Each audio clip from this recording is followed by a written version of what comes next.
Hey guys, welcome to HKC 217 podcast, powered by All Seasons Energy, and this podcast is sponsored by Ohvale. Yeah. Am I getting an invoice after this? Is that what's like? Oh. I'm just going to say a couple of questions, and you just answer. You fire away. First one, can you just give us a brief summary of your career? Oh dear, my career. I started in late 2000. So 22 years ago, which makes me sound very old. I was actually a bit of a late start. I didn't race until I was 14 to 15. I started on mini motos, moved up into the Aprilia Super Team 125 Challenge as it was back in the day. Then moved on to a Super Sport 400, not a 600, at MRO Bempsey. And then I actually had quite a big jump after that. The way things were at the time, we couldn't afford to run a 600 in British Super Sport. So we ran a Superstock 1000, so I went from a 400 to a 1000 as a 16 to 17 year old, which was a massive jump at the time, onto a Kawasaki ZX10 in British Championship. So huge jump for me. Crashed my brains out to start with, and ended up winning the championship at the end of the year, which was the Superstock Cup as it ended up being. There were so many entrants for the Superstock class back in the day. There was over 80 entrants for the one race, well there's only 40 on a grid. For most of the British circuit, so they ended up splitting it into two, and they ran a main race and a cup race, if you like. So I ended up staying in the cup and managed to win the championship at the end of the year at 17 years of age, which was pretty cool. One of the first championships for a ZX10 at the time. That was 2004. I did another year of Superstock the year after, and then I've been in British Superbikes since 2006. So I was actually 18 going on 19 when I did my first ever Superbike race in British Superbikes, which was a long time ago, 2006. Bouncing around British Superbike majority of the time since then. I've done a few different things. I've done a couple of Le Mans 24-hour races. I've raced in Suzuka, done the 8-hour. I've done Slovakia 8-hour, Qatar 12-hour. I've done Qatar 8-hour, it was in Doha. I've done Estoril 12-hour, so I've done a bit of world endurance. Done loads of testing for different teams. Whether it be endurance, also Dunlop tyre testing as well, which is quite an interesting thing that not many people actually get a chance to do. I've done quite a lot of tyre testing, which is very interesting. You get to learn a lot from the manufacturers and how things are designed and what's good and what's bad. Also, probably more notably, especially in recent times, since 2014, so I was 27 before I ever went to a road race. I've been racing in Northwest 200, Isle of Man TT, Ulster Grand Prix and the Macau Grand Prix as well. So, and lastly, I guess off the back of that, I did a couple of World Superbike rounds last year, and I've done 4 World Superbike race weekends overall in my career so far. Yeah, not too bad. I tried to shorten it as much as I could, but that's pretty much everything. What was your first bike and how old were you when you got it? Well, it was obviously.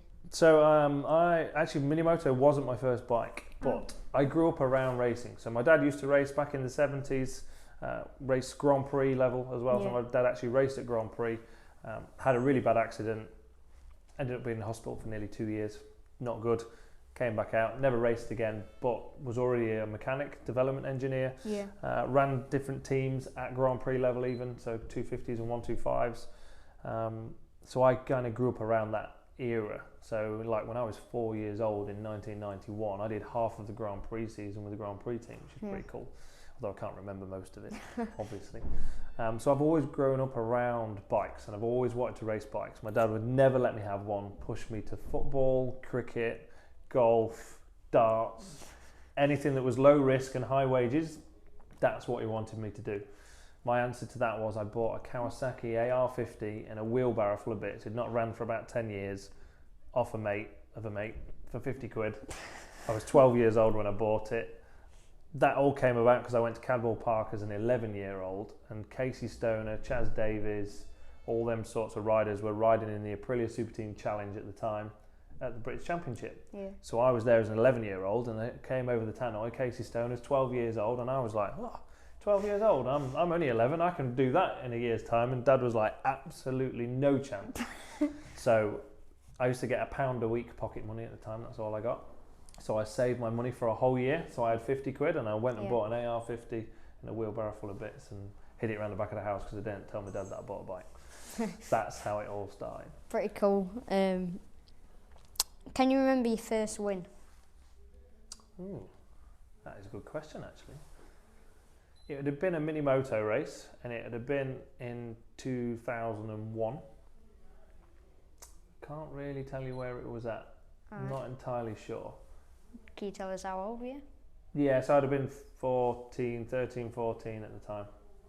So that's when I kind of started racing. So I had a bike for about a year before I actually even went racing, and even my dad was still trying to stop me from racing at that point. The scene at the time, there was no mini GP bikes like what you're racing now. There was none of that. There was no pit bikes. There was only mini motos. So, but there was proper British Championships for it. Yeah. I was in the British Championship. It had been a British Championship race somewhere, but I don't know. Back then there was many different clubs. Like we only really have the 2 clubs now with B&B and Fab. Yeah. Back then there was maybe 8 or 10 different clubs. So there was a main British Championship, there was an Eastern Counties Championship, there was a South East Counties Championship, there was a Western Championship, Scottish, you name it. There was loads of clubs all over the place. Yeah. We mainly concentrated on 2 or 3 of them. I finished second in the Eastern County Championship. Can't remember where I was in the South East one, and I was top 10 in British, somewhere like that. But I would have won some races. I just can't tell you exactly where and when exactly. But I was 13-ish at the time. Cool. What made you want to join the TT? Many different reasons for joining the TT. I'd been in British Championship for a long time. You'll learn this as you go along. It's not very easy. It's a tough sport that you've chosen, or we've chosen. I'd been a solid rider, I think I would class myself as. I wasn't necessarily a front runner all the time, but I was constant top 10 in British Championship, British Superbike. I was constant top 10. I wasn't getting paid anything. I still had a full-time job and all the rest of it. And it came to a point where I was not going to get a ride unless I paid a big amount of money for it. Yeah. We're talking back then, even 10 years ago, like £50,000 to try and get a ride, and that ride would only get me a mediocre ride in a mediocre team on a bike that wasn't really capable. I didn't have that sort of money. I was in a lot of debt because I'd spent all my money on racing all them years, and decided I wanted to keep racing somehow. And how could I keep racing? I was 27 at the time, so I'd been racing 1000cc bikes for 10 years by that point. Yeah. And decided that I was mature enough, had enough experience to be able to go to the roads and be safe. So not just about being fast, the roads you have to be safe. Yeah. Got to have a good head on your shoulders, not be an idiot. So that was 2014. I decided I'd go road racing, just try it out, see how I got on. I could do it very cheaply compared to British Superbikes. Yeah. I had to still pay for everything, but it was very cheap, and I got help. And I had people coming to me saying, "Oh, I'll pay for your tyres, and I'll pay you an extra grand to put a sticker on your helmet." And all of a sudden, things changed really. I'd not seen that side of the sport before from a British Championship point of view, but from road racing, people really wanted to get involved. So I went to the Northwest. I finished 9th in my first ever road race, right behind Guy Martin. I finished less than a second behind him in my first race. Cool. And at the time, he was like a massive, as he still is, a big name in the sport. But at the time, everything was around him, and I finished right behind him. And I thought, well, that's my first race. So if I can do that in race 1, where am I going to end up? Well, how long was he racing for at that time when you? He was towards the end of his career, but he was still podium at the TT at the time. Yeah. So in 2014. So I think he was on a Taiko Suzuki at the time. I think it was. So yeah, off the back of that, I ended up going to the TT. I actually finished 11th in the senior that year. So I finished. Where did I finish? I finished 14th in my first race, which I rode a stocker, but in the Superbike race. I finished 14th in the Superbike race. I did 126 mile an hour in my first race. I did 126 mile an hour in the stock race, and I finished 8th as a newcomer. And I finished 11th in the senior and did 129.1 mile an hour, which up until this year has been the fastest ever newcomer. I went until Glenn turned up on his Superbike this year. So, that's where my road racing career started. No, I've not really looked back since. Yeah. How did you approach your first TT and learn the track? Very carefully. The TT is something that you don't take on just a quick kind of thought. Yeah. It's something that takes a lot of time, a lot of process about it. It's obviously very dangerous. You've got to be super, super careful what you do and don't do. I just did a lot of homework. I got loads of experience, as I said already. I felt like I was mature enough, and I just wanted to make sure I did it right. So I took one bike. I didn't take 2 or 3 bikes. I just took one bike. So I had one set of braking markers, one set of gear pattern, one set of throttle position. Yeah. For every time I rode the bike was the same. I didn't take a super sport bike or a super bike or anything else. Just one bike, did the 3 races, and that was that. And I did a lot of prep. I went before the event. I did 7 separate trips between January the 1st and April the 30th. So before TT started, I did 7 different trips, 2 days a trip, at least 5 laps in a car every day. Which 5 laps doesn't sound a lot, but it takes an hour in a car. Yeah. So it was 5 hours every day of just driving round and round in a 1 litre Fiesta. I watched loads of onboard videos. I actually didn't watch loads. I watched quite a few until I found one that I liked. Yeah. And it was a Gary Johnson lap from the year previous, actually. It was a 2013 lap. It was a Thursday night practice, so it wasn't even a race lap, but it was about 128 mile an hour. So not stupidly fast, but fast enough. It was dead clear, clean. He didn't pass anyone. You could see everything, you could hear everything. So for me, a really important thing is getting gear changes right. Make sure you're in the correct gears for the correct corners, because the gear actually determines your speed through the corner more than brakes do or throttle does. It's about the gear.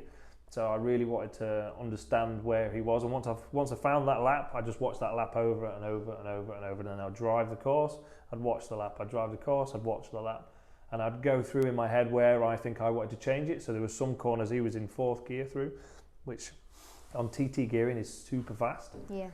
So for me, I was looking at the corner going, I'm not sure I want to be in 4th gear. So for my first few laps, I was in 3rd gear. I deliberately came back another gear to slow myself down. So you could learn it. So that I didn't go through too fast and scare myself or hurt myself.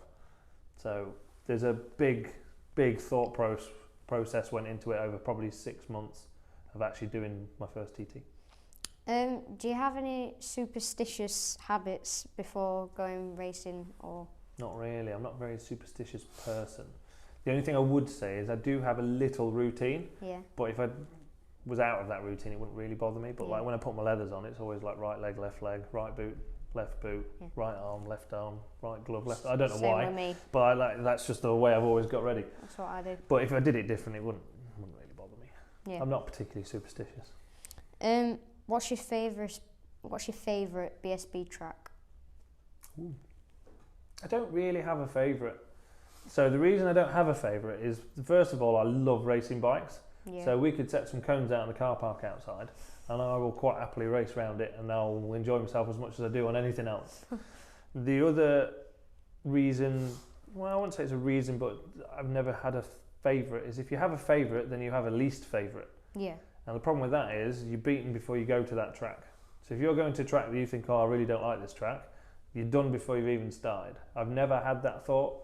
I've always enjoyed riding a bike, and I want to race my bike, and I don't care where it is. It's obviously a really good mindset to have. It's a good mindset to be in anyway, but actually genuinely I feel like that. So for me that's quite a good thing. Yeah. If I had to choose, there's so many good ones. Probably Thruxton. It's been a really good track for me right from being a kid, even when I did. In fact, I've still got the 125 Super Teen lap record there because we never went back afterwards. Yeah. But anyway, I was the only rider to do a 134 lap there. Everyone else was 135s. But yeah, it's been a super good track for me. Super bikes as well. I had my first proper BSB podium there, and I led my first superbike race there as well. Cool. And generally every year I'm on the podium there normally. But yeah, it's been a good track for me. But we've got so many good tracks in the UK. Alton Park, Cadwell Park, Donington, Silverstone Big Track, the GP track's awesome. Brands GP. Honestly, you've got some good tracks to come, don't you? Just you wait. What made you want to start Ohvale UK? Nice question. As I said already, when I started, it was just mini motos. So it was just mini motos. It was just 2 strokes.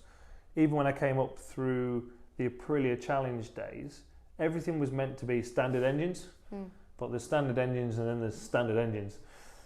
My dad's actually a very, very good engine builder, tuner and all the rest. So he really knows what he's looking at. But he would never, ever in his life cheat.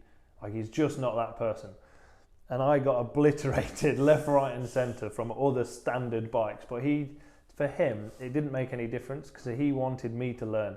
So he was like, that's all right, their bikes are faster, you're going to have to learn to ride the bike faster. And actually, overall, it made me a better rider in the end anyway. Because you're dealing with the conditions. Because I had to ride faster to even compete.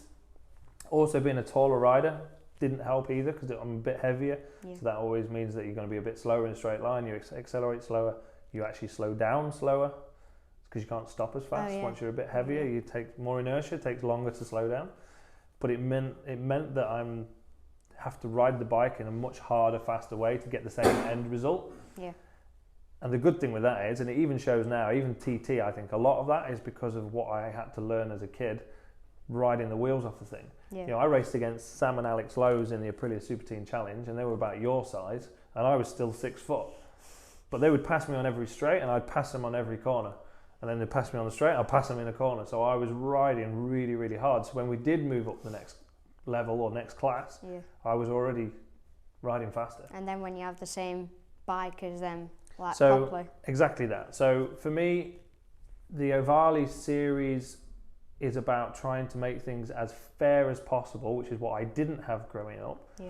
And things have changed a lot, you know, like with the pit bikes now, and there's mini GP bikes and all the rest of it. But again, the rules may stay standard, but most of the time there's always little things going on here, there, and everywhere. With the whole ethos behind Ohvale is sealed engines, so you can't touch them. You can't get into them engines unless you take the seal off. Yeah. So we can check them every single time, and I liked the idea of that. So I actually came to know about Ohvale while in America. So I go to Colin Edwards' Texas Tornado Boot Camp every year. Yeah. Something hopefully you'll get a chance to go and do one day. Well, it's super cool. It's super cool. And the US importer for Ohvale is a good friend of mine called Brendan Cretu, who also races at the TT. He brought a couple of Ohvales because we do an on-track day. So normally it's flat track, but we do an on-track day as well. Yeah. And he brought a couple of Ohvales and went, come and have a go. And I was like, what is this thing? It looks awesome. It looks like a superbike, but just really small. There were the little 10-inch GP Zeros, and I just could not believe how good they were. And then he introduced me to the company. I went to Italy to actually see the manufacturer and see how they build them and where they source everything from and where they make everything. And I just really got on board with the fact that they're trying to make something as level playing field as possible. Yeah. The engines are one thing, but then also the parts that you're allowed to use has to be from the Ohvale factory, basically. Yeah. It all means that everyone has the same opportunity and the same chance to win. And I really like that idea. To me, that is exactly how it should be. It shouldn't be about how good your mum or your dad is at how good they are making a two-stroke or an engine good or fast. It should be about you and how you twist the throttle and how you brake and how you use your gearbox. That's what should be making the difference. And the Ohvale platform gives everybody that same opportunity. Yeah. And it's all obviously about skill and not... It's about the rider, it's not about the bike. Yeah. You know, and somebody with small mechanical knowledge can still put their kid on a bike out there that has a chance of winning. Yeah. Not being at the back all the time. Yeah, so do you think Ohvale is a good entry point and why? Yeah, I mean, I think if you're going to start out, depending on your age as well, makes a big difference. If you're kind of 6 years old, you can't race until you're 6 years old in the UK anyway. And if you're 6 years old, for me, I think you should be on a mini moto. That's my first point. I think you should start on a mini moto, twist and go, no clutch, no gears, just your bike, no suspension to worry about. You got a little bit of gearing, brakes and throttle, learning your lines, learning your racecraft. I think once you get to kind of 8 to 9 years of age, that's where you need to be moving up onto, in my opinion, a mini GP style bike, not a supermoto style bike. So the pit bike side of things, the problem with the pit bikes, your attitude is incorrect on the bike. Yeah. So you sit kind of up and back, and also the chassis have so much flex in them, they let you get away with making monumental mistakes and you don't have any consequence for it. You can get away with so much on a pit bike that you can't get away with on a mini GP bike. And that's because a mini GP bike is like a super bike just scaled down. So every little bit of input that you give into the bike, you get a reaction from. So if you make the wrong input, you get the bad reaction from it, which teaches you very quickly what to do and what not to do. You don't particularly get that on a pit bike because it takes away that element because it's got so much flex in it. Yeah. So for me, the mini GP bike and the Ohvale route is the correct route. Once you've done your first bit of learning on a mini moto, you move up onto a mini GP bike. Recently we watched the Ohvale world final. Do you think in the future, do you think any people going up the ranks in Ohvale stages, do you think they'll ever get to a world level? Yeah, we definitely have the talent to be able to do it. The problem we have in the UK is everyone getting together with the same end goal, because at the moment things are very dispersed and it doesn't work correctly. We're trying to get the ACU involved a little bit more to try and help with that as well and give people a direct route, and that's also what Dorna are trying to do. So the whole FIM Mini GP World Series has come about because not just us in the UK, but every country has got all this sporadic, nobody really knows the correct route, and you need to go this route, you need to go that route. So what they're trying to do is make a single series across all of the countries all over the world, so that everybody is doing the same route to the same end goal. Yeah. And that doesn't matter whether you're in the UK, Italy, Spain, the USA, India, Philippines, Japan. Everyone's got the same rules, the same bikes with the same platform to go from 110 to 160 to 190, and then you can move on into your British Talents Cups or your Moto 3s or whatever it may be. Yeah. So the whole vision of what Dorna are trying to promote is, in my opinion, correct, because it gives everyone the same platform, going back to that whole same opportunity for everybody, no matter where you're from. And it's costly, but racing is costly, you know, and the Ohvales are not the cheapest thing, and I know that, and it's probably our biggest, or Ohvale's biggest criticism. It's definitely one that I get the majority of from parents and stuff. Is like, oh, this stuff's expensive, and I'm like, yes, it is expensive. However, it's the same for everybody, and the parts are good. Like, it's not cheap Chinesey parts. They're all done properly. They're made in Italy. I know they're made in Italy because I've been and I've seen it, so I know where it's all coming from. And it gives everyone the same platform, and that's what Dorna's trying to do. And I genuinely do believe that with what we're trying to create in the UK, and what Dorna are trying to create with that FIM World Series, there's now a 190 class for next year, as well as a 160 class. It's just giving everyone a proper stepping stone to be able to show their talent and get somewhere in the sport. Obviously you want to try squeeze everyone into where the end goal is. So, and it's just nice to have everyone scooping up into one. Yeah, everyone kind of pushing towards the same end goal and from the same platform. That's the biggest thing. It's like, it's not this bike, it's not that bike, it's this and that's it. And then you just keep going with the same thing and building up and building up. Bear in mind, Ohvale make a 250 like a Moto 3 bike as well. They already make a GP2 now, which is 12 inch. So you have a 10 inch 110 and 160. We've now got a 12 inch 190. They've already got a 17 inch Aprilia SP 250. They're more than likely going to do something in between, I would have thought, at some point, because it would make sense to have that next step from a 12 to a 17. There's nothing in the middle. You have to be a little bit careful, I think, not only in the UK, but kart tracks. For me, 17 inch bikes, big to be on a kart track. So I think there needs to be that in between step. Whether they do or not, I don't really know, but that's what, in my head, I can see that coming from what I think. But I think that's what we need, and especially in the UK, we need to all actually group together and head in the same direction. Yeah. For the good of all of us and the good of you. Yeah. Obviously, in 2023, the 190 12 inch is going to come out. Do you think that's like the next stepping stone onto the already stepping stones? Do you think that's part of it, or do you think that's the end stepping stone? I think it's part of it. You know, the mini bikes are not the end goal. They're the stepping to where I'm at. You know, and I'm in Superbike, and there's World Superbike above me, and there's MotoGP above that. The mini bike series is all about teaching you guys and girls how to conduct yourself at a circuit, how to learn how to ride a bike properly, how to race against each other properly, fairly as much as anything else. Ready for when you move up to British Championship or European or World or wherever you're going to end up. It's about teaching you correctly first. That's the whole point of the mini series, which is what we need to build correctly so that you all know what you're doing by the time you go to, like the FIM. You saw how it ran, the FIM Mini GP World Series. There was proper grids.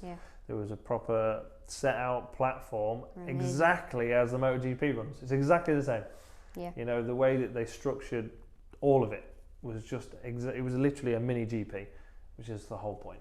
You know, because then when you do come to a British Championship or wherever you're going to go, you know what to do straight away because you've done it. And that's what we need to create more here in the UK as well. One fun last question. What's your favourite bike? It doesn't have to be a bike that you've rode, just generally your favourite bike. Generally favourite bike? Loads.